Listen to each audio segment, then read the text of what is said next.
have a fireside chat. I'm asking you to use your imaginations. And I'm inviting Brian Mulligan from IBM to join me. This will be followed by a break, and I know there were more questions and lots to talk about among the ideas that Lawrence brought up, including my paramount one, which is a lot of the activity around bots and that sort of thing happened after Mark Zuckerberg at Facebook invited so many developers to come in and build bots. And when you think about where the center of gravity goes in the world of world of intelligent assistance, it's interesting that a lot of that intelligence, that data, has migrated outside of the venue of the enterprise. So it becomes kind of fascinating.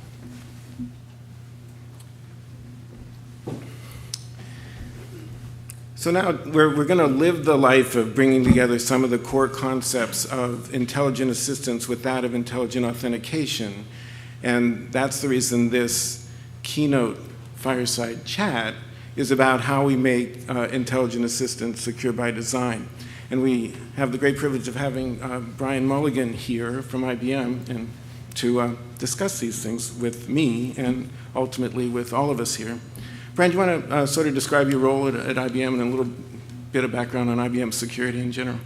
Sure. So thanks for having me. I'm a product manager at IBM and responsible for our access management platform. So I'll talk a little bit more about, in general, the characteristics that I think are important in access management, especially as it relates to customer and consumer situations and the expanding channels, digital channels with which customers are dealing with enterprises today. The access management business within IBM Security is just one piece of an overall broader enterprise security business at IBM. And are you seeing, I think it's fair to say historically these idea of these security technologies have not been synonymous with customer delight. and we've always witnessed a little tension between security and convenience. But things have changed, just what Lawrence is describing. But I'm wondering how you see it from your point of view, what the big changes have been. Yeah, absolutely. So this security versus convenience trade-off is not unique to digital technology. It's been an age-old problem. The more you want to secure something, the harder, by definition, the harder it is to use. And the problem has been compounded recently with the really delightful experiences that users are used to, especially on mobile devices and computing, has come so far. An emphasis on really on design and getting what you need to do done quickly has become a real expectation both of consumers dealing with enterprises and with employees within enterprises themselves getting their jobs done. Second, the current security regime, the username and password idea that is by and large the vast majority, the security principle or authentication mechanism relied upon in the vast majority of situations, is terrible from both a user experience perspective and from a security perspective. So I think right now we're at a key point where we can move beyond that and move to a security regime that both increases assurance of the user, meaning the user who's coming to make a claim of a digital identity and say, that's me, this is my physical person, is who they are in a way that's less irritating and maybe even differentiating for the company that they're interacting with, and gives the enterprise, who's worried about overall risk and fraud, a higher degree of satisfaction. So the three trends I think driving that are: one, mobile devices. So as the greater penetration of mobile devices increases, or basically now I think in many parts of the world has happened, that's a very closely tied piece of computing, digital computing power that's with you across channels. So if you're logging in on a laptop to a website, or you're physically sitting in a bank branch talking to somebody trying to get a loan, you likely in both of those contexts, or dialing up on the phone, be near or in close proximity to a mobile device that's absolutely packed with sensors and packed with communications power, and can perform those authentications in a way that's strong with a flexible array of authentication mechanisms in a way that we couldn't in the past, and that we didn't have a way to easily do that in the past across channels. So mobile is the first thing.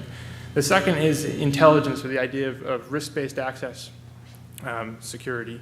So this has been around for a while. You may notice when you switch browsers or switch computers, you'll see a different, you'll see a prompt for a one-time password or some kind of step-up authentication.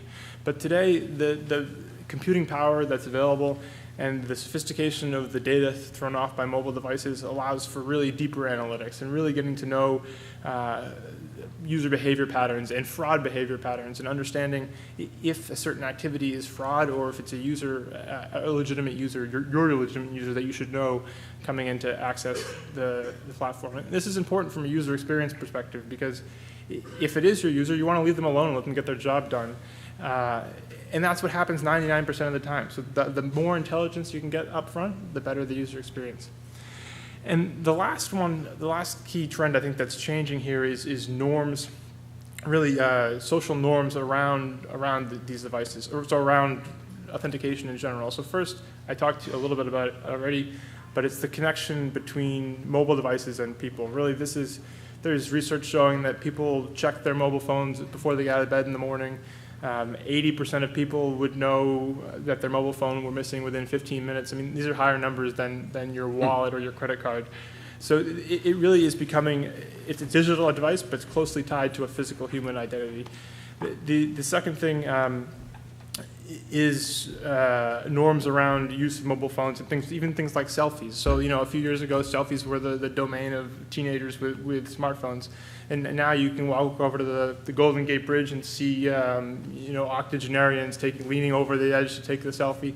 And that kind of comfort allows for things like face biometrics to work more easily. The last gentleman shared that 20% of mobile searches on Google are done with voice. Increasing willingness to talk to something that isn't a person, is actually a device, and interact with a voice is another channel for potential authentication.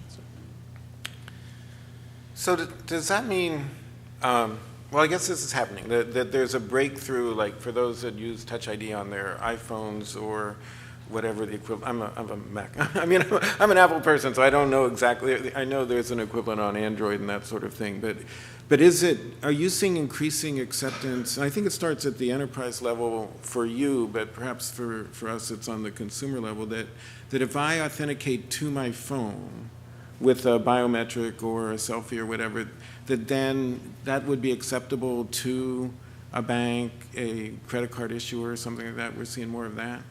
Yeah, I think it's sort of a graded trust framework, right? So I think the type of authentication you need for your bank depends on what you're trying to do at the bank. And so for some cases, a Touch ID is the ultimate example, right? Because it just took off like wildfire, and there's been biometrics, there's been fingerprint biometrics around before that, but as soon as Apple did Touch ID, it was in everybody's device, and it worked really well. Security experts came and said, hey, but wait a minute, this isn't proving that I'm Brian, this is just proving that somebody with a finger who's enrolled in this device has the device. But that consumers didn't really first understand or care. But the point was it was easy and it was fast. And so it was adopted, and I think those kind of things, and now you've got banks differentiating on their authentication mechanisms. You can see TV commercials for banks saying, oh, look, we take iris scans, or we take voice authentication. You can look at the adoption rates. There's nothing compared to the Touch ID adoption. So it just depends on what the transaction at hand is. You just said something that sort of haunts me. So when the text-based one-time password started, my thought was, oh, anybody could have that phone and receive the one-time password and then input the one-time password, and that didn't prove that that's who it was. Whereas having a biometric is the one thing that associates a person with that claimed identity. So, and you've sort of turned that on its head. Are both those views, can we hold those contradictory views and not go insane? I think you can. I think it highlights that one of the fundamental challenges here is the enrollment challenge. Okay. And the kind of security you put around the enrollment of your biometric or the enrollment of your multi-factor authentication scheme. And that's one thing with things like Touch ID you can't control. So if you were a bank and you're asking your user to use Touch ID, in effect, you're just saying the user took care of the enrollment security. They didn't leave their phone out and their friend didn't enroll their fingerprint. There are some circumstances with higher security requirements where you want to keep the enrollment in-house. You as the bank, or you as the government agency interacting with your citizens wants to make sure that you have that enrollment assurance. Yeah. However that's happened. And banks don't have the sort of relationships they used to have where you'd come in and sign a signature card and present every manner of identification at a branch that you used to. Is that exacerbated the enrollment problem, and are there solutions? There are definitely solutions.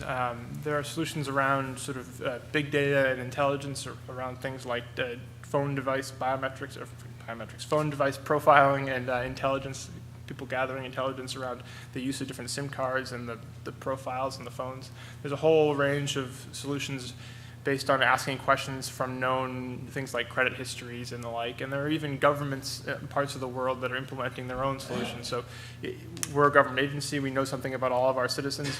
If you're a business and you want to open up yourself to create accounts with our citizens, you can leverage our identity platform. And they have the citizen has an established identity with the government, and as a business, you can leverage that. So there are definitely solutions there, but I think that often comes down in these conversations as the weak link, the identity. It is the weak link.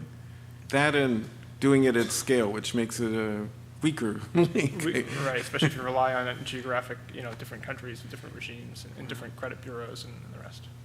And IBM's sort of term of art is called adaptive authentication. Can you elaborate on that and Sure. describe some use cases for it? So I think one person's adaptive auth is another person's risk-based auth or context-based authentication. And I know some people have different connotations to those terms, but the whole idea basically is having an engine that's robust enough to take a wide range of data on the front end. So take complex risk scores on the front end, then have some ability to decide what authentication mechanisms need to be invoked on the back end. And the flexibility on both sides means that you can require the lowest level of authentication for the scenario, for your customer experience, while making sure that it's high enough to mitigate the risk that you're seeing from the transaction or from the authentication.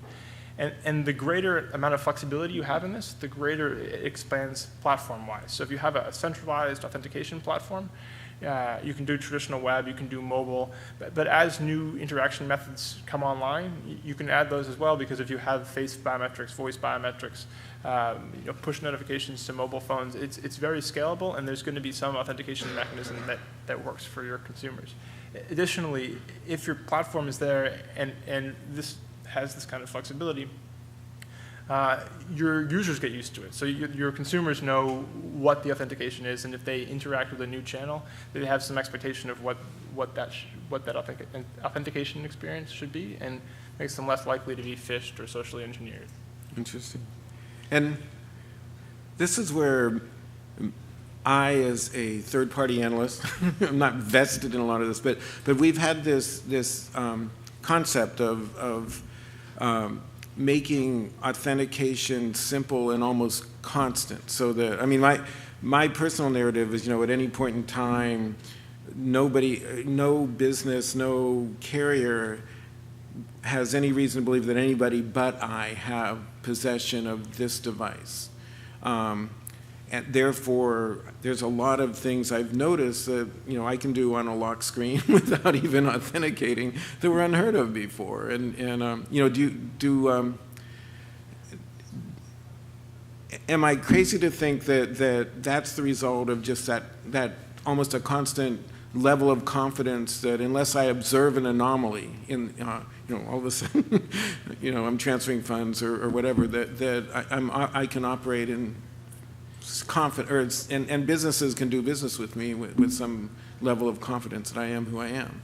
Sure. I think we're seeing a real maturity migration on that point. So a lot like with a lot of traditional IT security measures, first you started with firewalls and you kept everything on the outside of the firewall, and then you started having to let more and more through the firewall. So we've switched to sort of an immune system idea where you're always looking for, you let traffic through, but you look for anomalous behavior. That same sort of thing is happening with user security. So users come in, and traditionally you have explicit authentication happening at the front door. So in order to get in, to conduct any transaction or business, you have to perform some kind of authentication.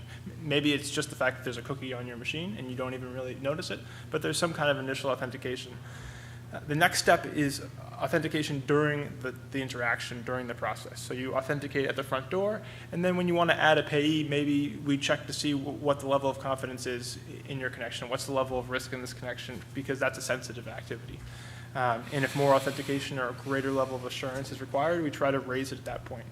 The next big step, and I think we're on the cusp, is this idea of totally continuous authentication. So it's not just sensitive to which activity you're providing, but it's going on all the time in the background.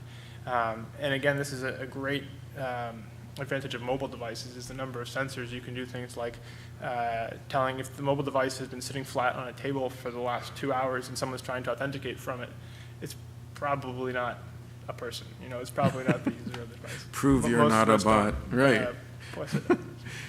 Yeah, in this world where we're balancing bots and people, we sometimes forget that some of the worst pieces of malware just started out as bots that were grabbing things and continue to be. So it must be amusing for you as a securities expert to think we're having a bot conference to encourage people to make more bots. It's just perfect. Yeah, I mean, one of the worst pieces of Android malware we've seen recently is called, the name of the malware is GM bot, and it does an overlay attack on your smartphone. So it is a little bit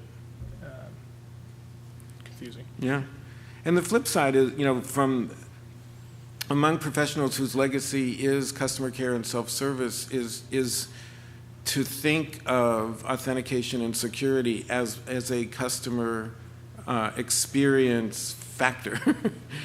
Yes, this has been really new for me, really, in the last year of going out and talking to my customers and talking to customers looking at deploying large-scale consumer-facing authentication solutions. We talk a lot about security. Which methods have the most effective, strongest authentication? Which are the most reliable? Which can be done repeatably? Which are good across geographies? But in the last year, I get a lot of questions coming in. Hey, the business owner says we have to have this, or our biggest competitor is advertising on TV that they can do X, Y, Z authentication. It's all of a sudden not about security. It's good if that authentication provides security. I mean, I think that hasn't been totally lost, but increasingly this is becoming a way to compete in the market and compete for customers in mind share. Yeah.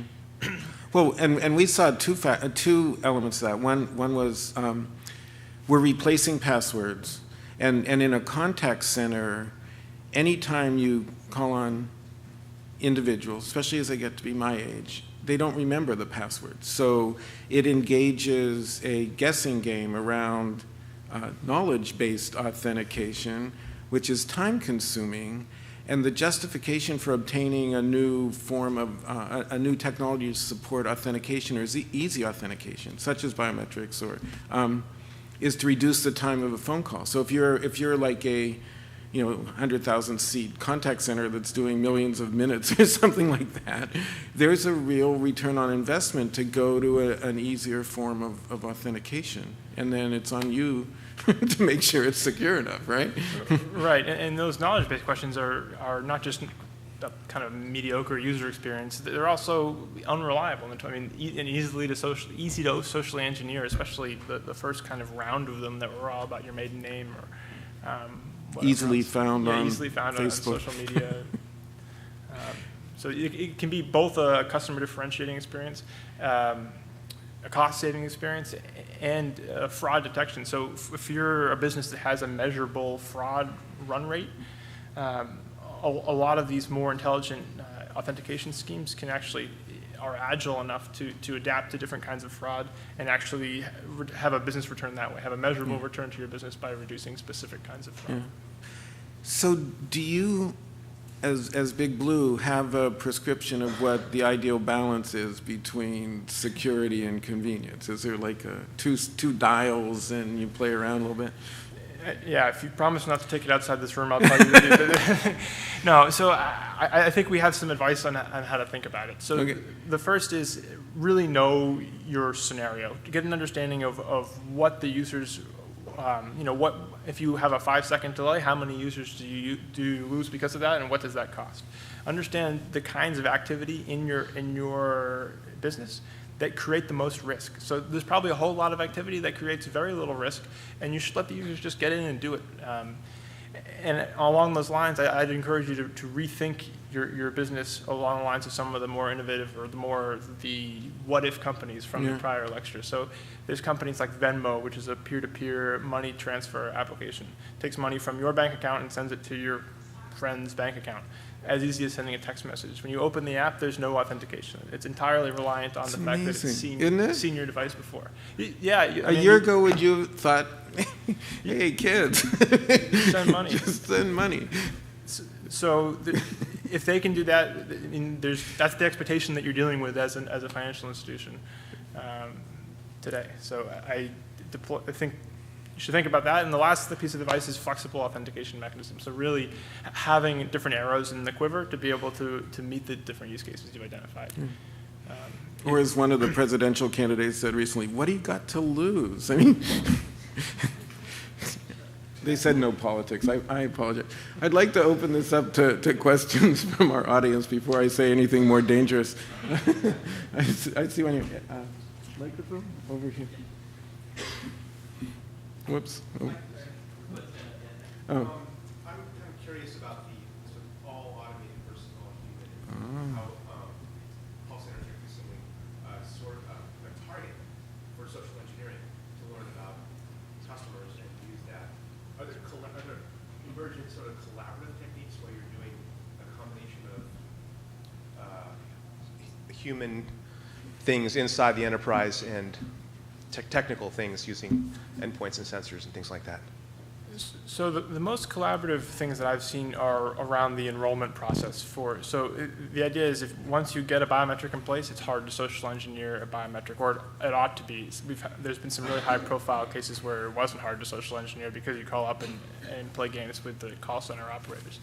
But I think there are some of the enrollment processes where the identity proofing is accomplished part in a programmatic way and then handed off for the final step to a human. Thank you. Over here. Hey, Brian, Dan Elvester. I agree with most of what you're saying. Challenge on the KBA thing, but we can talk about that later. One of the things that I think we wrestle with is the fact that consumers want to have this frictionless experience. But they also want to understand that what's going on in the background is secure.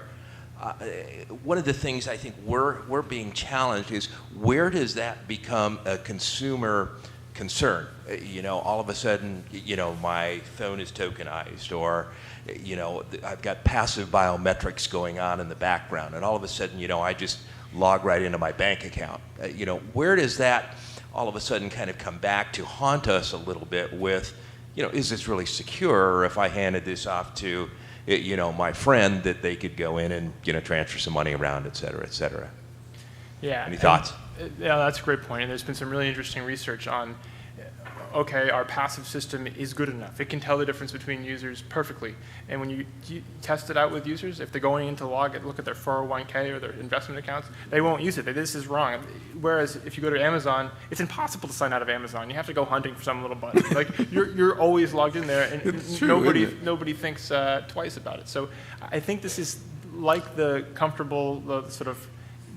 interaction with mobile devices and the selfies and the voice interaction with bots and things. I think this is kind of a comfort spectrum that people will have to ease into. So you can imagine a first step, you have no password, you just enter your username when you get to the site, and then you get a push notification to the phone and you just click yes. I mean, there's a lot of that out there in the market today, and people are comfortable with that. You can dial it back one notch further. But that's definitely the user experience isn't just about ease, it's also a little bit about that feeling of security. So that ceases to be a real motivator for action. You can tell people you're more secure if you do this. If it's too hard, it doesn't really matter. But the Amazon comment, a light bulb just went on for me that Amazon is clearly trusted, or you would be logging off and shocked and amazed and cut that off immediately if it were. Some of the companies I get spam from or something like that. They do a nice job with this gradual authentication. You don't have to log in at all to purchase things and send them using your existing credit card. Well, they invented one click. I mean, one click is one click. But if you change your credit card or you want to add a new address, then they'll come up and get you. So they do a nice job with the graded trust. Yeah, and so in this talk of like things wandering off to bots or brands getting disintermediated by the fact that Facebook sits between them and whatever, if they instill trust in their customers and it's in the form of keeping sort of that trusted link persistent, that's a victory. And I don't know that a lot of marketing people or customer experience folks are seeing authentication as like a key to building strong bonds with your customers. Yeah, I think that definitely trends on demographics too. I think you'll see the sort of younger, the Venmo crowd, more trusting out of the box or less caring about that than some. So there's definitely you have to know your demographic. Yeah. One more question. Comment and a question. I think we ought to at least try and distinguish between authentication for the purposes of a backend saying, hey, is it okay to let this guy do what he wants? And authentication for purposes of consent, which is, it's not enough to passively recognize someone. You need an explicit action from them. Typically, things like server-side biometrics are generally not considered a good standard for end consent from the end user. So that's just a comment. The question is, I think, there are customers out there who, as you observed in the rush to one-up their competitor, are going out and trying to address biometrics in some way using a native API. Most often, these are basically unlocking a password. So it's kind of like inflating a balloon and labeling it an airbag, right? So the biometric isn't really adding any security in that case. How do you address that with your constituency? Yeah, so the first question around the transaction signing, and there's expanding legislation both in Europe and in Asia from the monetary policy of Singapore around the need to have these non-repudiation transaction signing regimes. So that's definitely a great point, and you have to make sure that the kind of cryptographic infrastructure is there, and the customer has to understand that, hey, all of these transactions need to be signed in this way. And so that expectation, I think, will grow and evolve with the market. The idea of